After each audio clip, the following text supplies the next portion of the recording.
Depuis la fin de la Seconde Guerre mondiale, le monde dans lequel vivaient les Français et les Françaises change.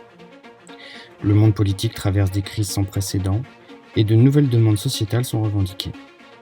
De quelle manière la refondation de la République française après la Seconde Guerre mondiale est-elle entreprise et donne accès à de nouveaux droits pour les citoyens? Nous répondrons à cette question en deux temps. Tout d'abord, nous verrons de quelle manière, à la suite de la Seconde Guerre mondiale, la République est refondée sur les bases nouvelles et innovantes, influencées par le CNR. Puis nous nous intéresserons à la naissance de la démocratie sociale française. Grand 1, la restauration de la République. Petit 1, la libération du territoire. Rappelons que depuis 1942, toute la France est occupée par les nazis. Au sud, il existe toujours un gouvernement collaborationniste dirigé par le maréchal Pétain et par Pierre Laval, ce qu'on appelle le régime de Vichy. La France est libérée au cours de l'été 1944 grâce à 2 débarquements successifs en Normandie, le 6 juin, et la fameuse opération Overlord, et un autre en Provence le 15 août 1944. Ces opérations militaires permettent de prendre en tenaille l'armée allemande qui se retrouve coupée en deux. Les réseaux de résistance fournissent dans le même temps des efforts considérables qui permettent de soutenir et de libérer plus rapidement le territoire. Ainsi, dès la fin du mois de septembre, tout le quart sud-ouest est libéré de l'emprise allemande. On peut rapidement considérer que dès la fin de l'année 1944, toute la France est libérée. À la fin du mois d'août, au prix de combats farouches dans les rues et de guérillas très intenses, les Parisiens se libèrent du joug allemand. Le 26 août 1944, le général de Gaulle et le général Leclerc peuvent descendre les Champs-Élysées triomphalement. Cette insurrection populaire, aidée par l'armée française à Paris, ainsi que celle de Marseille, Nice ou du Limousin, permet au gouvernement provisoire de la République française d'asseoir sa légitimité pour diriger le pays libéré. Le gouvernement provisoire commence par rétablir les libertés fondamentales. Une nouvelle constitution est préparée et une nouvelle assemblée est élue dans ce sens en octobre 1945. Les femmes obtiennent le droit de vote et sont aussi éligibles. C'est l'aboutissement d'un long combat pour l'égalité des droits entre les femmes et les hommes.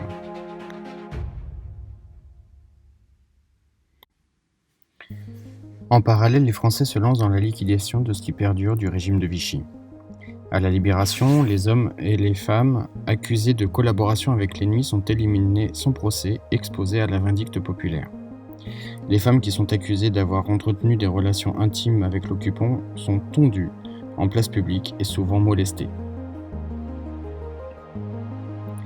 Suite à l'épuration extrajudiciaire incontrôlée, le gouvernement provisoire reprend la main en instituant des tribunaux d'épuration où sont traduits en justice les dignitaires et les grands collaborateurs.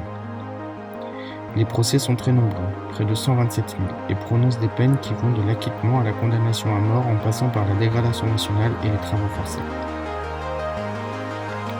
Dans ce contexte, les responsables du régime de Vichy sont traduits en justice. Ainsi, le maréchal Pétain est condamné à mort, sa peine est cumulée en prison à perpétuité en juillet 1945 par le général de Gaulle, au vu de son grand âge. Son premier ministre, Pierre Laval, est quant à lui arrêté, condamné pour trahison et complot contre la sûreté de l'État et fusillé en octobre 1945. La nouvelle République est instituée par l'adoption de la nouvelle Constitution par référendum en octobre 1946. C'est la naissance de la 4e République. Dans son préambule, elle instaure un droit au travail, un droit à l'instruction et le droit au loisir. Elle garantit aux femmes un égal accès aux droits.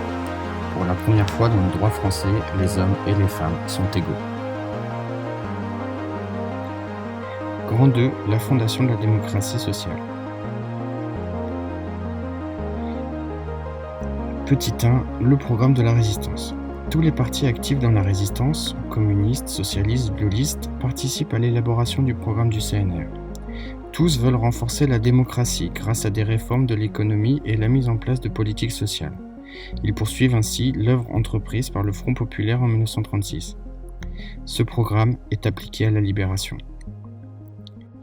À la fin de la guerre, beaucoup des outils de production de la France sont en ruine. Les ponts ont été détruits par les bombardements et les pénuries persistent. Afin de soutenir la reconstruction, l'État décide la nationalisation d'un grand nombre d'entreprises stratégiques afin de remettre l'économie en marche. Nationalisation de grandes entreprises dans des domaines stratégiques, les ressources énergétiques, électricité, charbon, gaz, les transports, l'usine Renault. La famille Renault a par ailleurs collaboré avec l'Allemagne, et la nationalisation de banques et d'assurances. À partir de 1945, la France devient un État-providence. L'État-providence est une forme de politique adoptée par certains États qui se dotent de larges compétences réglementaires, économiques et sociales en vue d'assurer une panoplie plus ou moins étendue de fonctions sociales au bénéfice de leurs citoyens. L'État intervient très fortement dans l'économie et intervient dans d'autres domaines que l'ordre public ou la sécurité.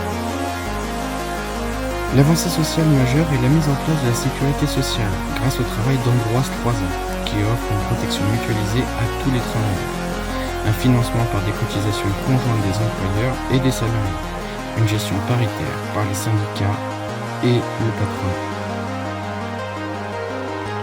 La politique de sécurité sociale est destinée en particulier à assurer à chacun un revenu dans les différents cas d'interruption de l'activité professionnelle, accident du travail, maladie, chômage et vieillesse. En tout cas, c'était la volonté d'Ambroise Croizat lorsqu'il a voulu créer cette sécurité sociale.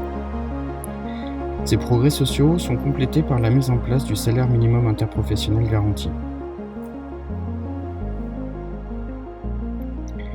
Pour conclure, entre 1944 et 1947, la France doit se reconstruire après des combats âpres et dévastateurs, surtout liquider le régime de Vichy et la collaboration. Les partis politiques donnent naissance à la 4ème République. La 4ème République se refonde sur des bases du programme du CNR en mettant l'accent sur les mesures économiques et sociales indispensables pour un État-providence capable de protéger la population, continuant ainsi l'œuvre entreprise par le Front populaire.